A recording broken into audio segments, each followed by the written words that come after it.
everybody, welcome back to Keeping Up with MDN. Today we are joined by Erika Choong, who is a previous Monash Deep Neuron team lead, was also working on marketing as marketing manager and deep learning, and we're just so grateful to have you today, Erika. You're currently working as a Mechatronics and AI engineer, but tell us a bit about how you sort of got into your current position, but also your journey to get there. What sort of sparked your interest in engineering and AI to begin with? Yeah, no, good questions. So first of all, I guess starting in school, I just really enjoyed maths. Yeah.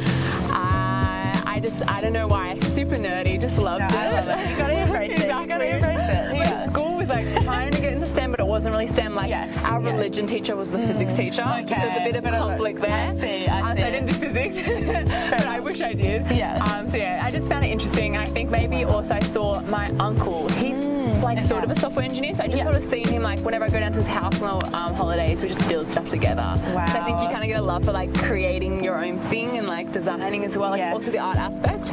And exposure to it, I feel, it's as well. So helpful. It's like Yeah. So then from there, I was like, didn't know what to do after school, so I just went into engineering. Amazing. And then did mechatronics again because it's super broad, so you can kind of choose whatever you want within it. Yeah. And of course, AI was really cool. Got into deep neuron, that like furthered my education on AI, which I thought was really interesting. And then for this job, I kind of was planning to have a gap year this year. So I hadn't applied anywhere. I'd done a few internships and I was like pretty happy with a few of them, but I was like, I just need a gap year and then I'm going to decide whether I'm going to go back or not. Fair enough. After engineering. Exactly. After 5 years, you need a break. After 10 years, you need a break. Yeah. Wow.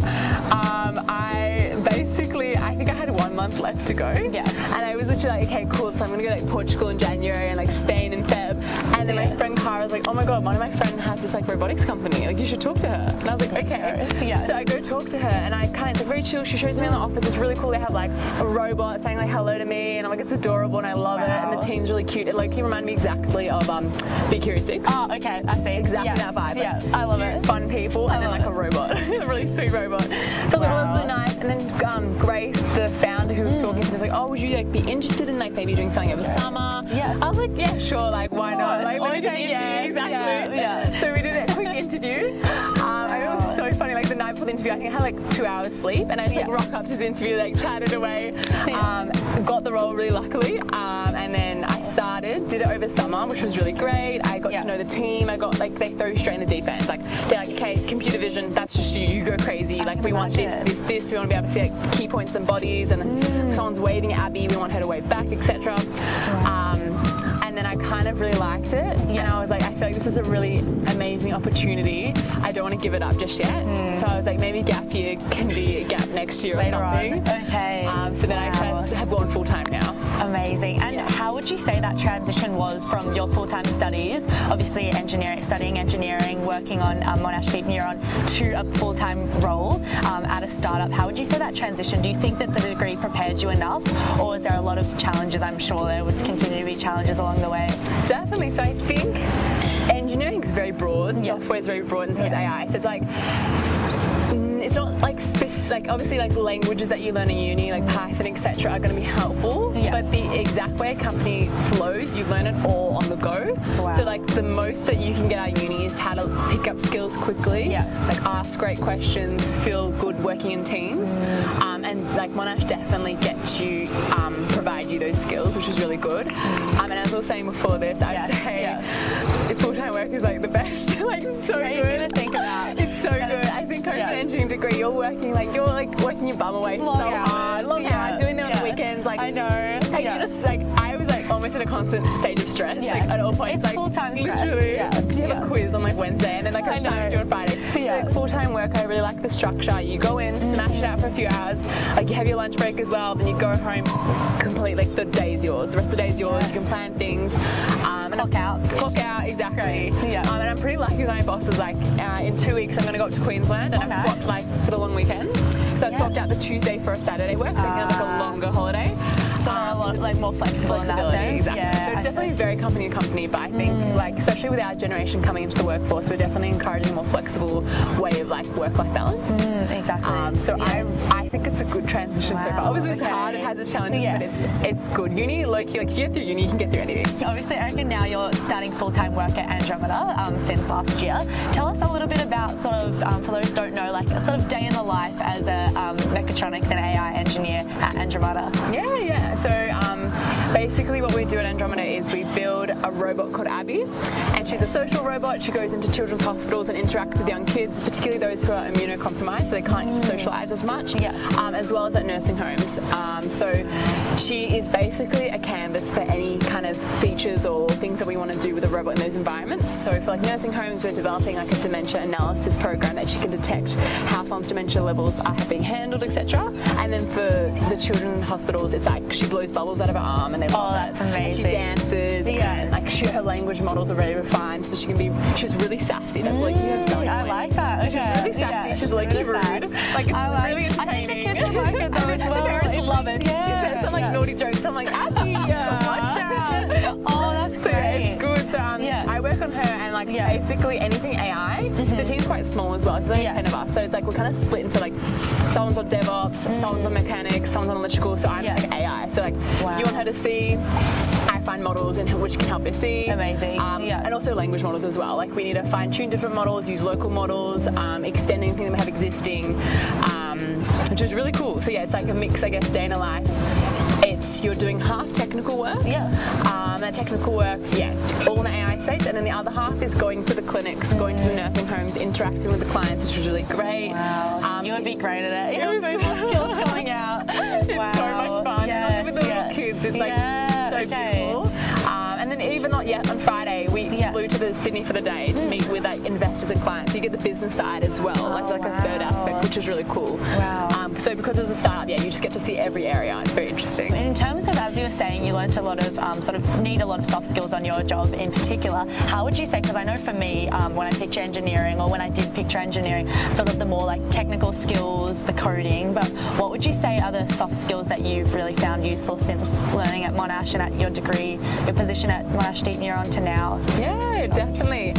To be honest, on a whole, I think the most valuable skills I've gained are soft skills. Because technical skills are almost easier to learn than soft skills. You can pick them up quickly, and they're like sort of very like logical, like rule book and like systematic.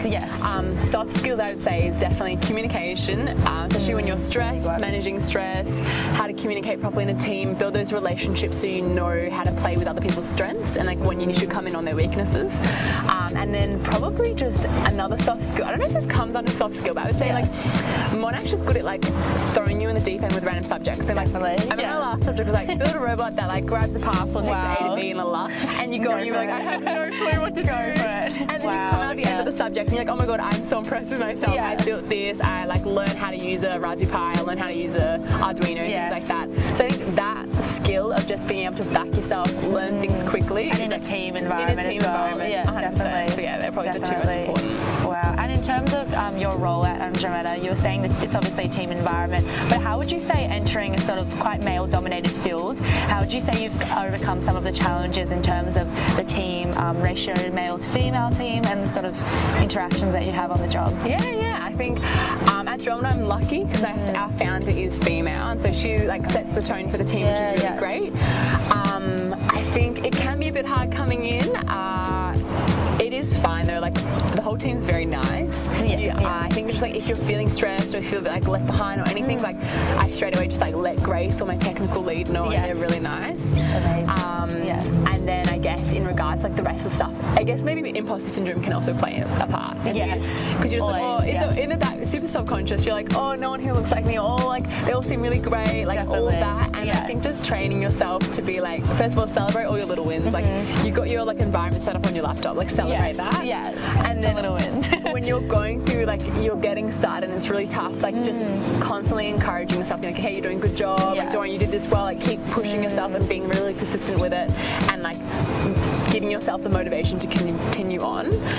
Because I think sometimes like at the start when I first joined, I like for 1 week I just spiraled. I was like, this is so hard, I can't do this. And then by the end of the week I was like, oh, it actually was so fun, it really could. I was just like, I was just stressing myself out. Wow. And do you find you had to put like a lot of that sort of self-reinforcement while you're studying at your degree as well, in terms of throughout the years, and like self-motivation, self-discipline to keep going? I feel like for some reason uni's a little bit easier because it's very like your assignments are kind of very clear what you need to provide. Your exam questions questions, you roughly know how they're going to be. You've done practice ones, so it's a little bit safer. You and know how more to structured. Exactly, the structure to save so much. So at work, it's like, especially with a startup, it's so continuously changing. You have to learn super fast, and you don't know. It's kind of hard to tell. I'm like, am I doing a good job? But you just get all that structure from like getting used to how the team works, asking for feedback, and eventually you'll be able to like assess it yourself as well. So then it does get a lot easier. Very nice. I guess in terms of like an aspiring, say, young woman in engineering, or someone who wants to enter into engineering or into AI field, what would you give your advice to them? What would you say is your biggest piece of advice, takeaway, sort of a little pointer for them? I would say, for one bit of advice, I put you on the spot. I think I'm like, honestly, like I think AI has this massive kind of air about it, and like also software engineering, like it seems like it seems so hard, and it is complex, but it's like once you figure out, you're like, oh, that's how it works, and like, oh, I just had to do that, like it clicks, and you 100% can do it. Like, and I think like if you had, as long as you have like put in the effort, you 100% can do it from any background, and I think that's like really important to let people know, because or else it becomes like this really exclusive club where only people who got like really high ATARs or came from this background or started coding when they were 15, like no, not at all. Like you 100% can pick it up. Obviously it's like nice to have an environment around where you can like ask people questions, be supported, have friends do it, but I think like just explain it easily, or like, I think it's becoming a lot easier though overall. Like there's so many resources online, so many nice people in the field. Because did you know engineering, did you know like coding before you started uni? No, I didn't. Okay, so all learned. Wow, incredible. And Erika, did you find when you were at school as well, or when you were growing up, that you had much exposure to engineering? And so, because I know for me, I didn't really know what engineering was or what the field entailed. So would you find learning role models or people that guided you into choosing the degree or continuing? I think probably what I touched on before earlier, just my uncle really, but again, like his role today to me is still really ambiguous. So I didn't really have like a very clear picture of what engineering was. I feel like it's a running joke too, like what does literally no one knows, because it's so different in every single role. At school, probably not as much exposure as I would have loved. And again, like I said earlier before, like how we had a robotics team for like 1 year and they got rid of it, and it was a bit like, I don't know, like I just would have loved more exposure from the get-go, and I think it's definitely getting better, especially with social media. If you're interested in an area, you can kind of Google people in that area that almost like are sort of like similar to you in different ways.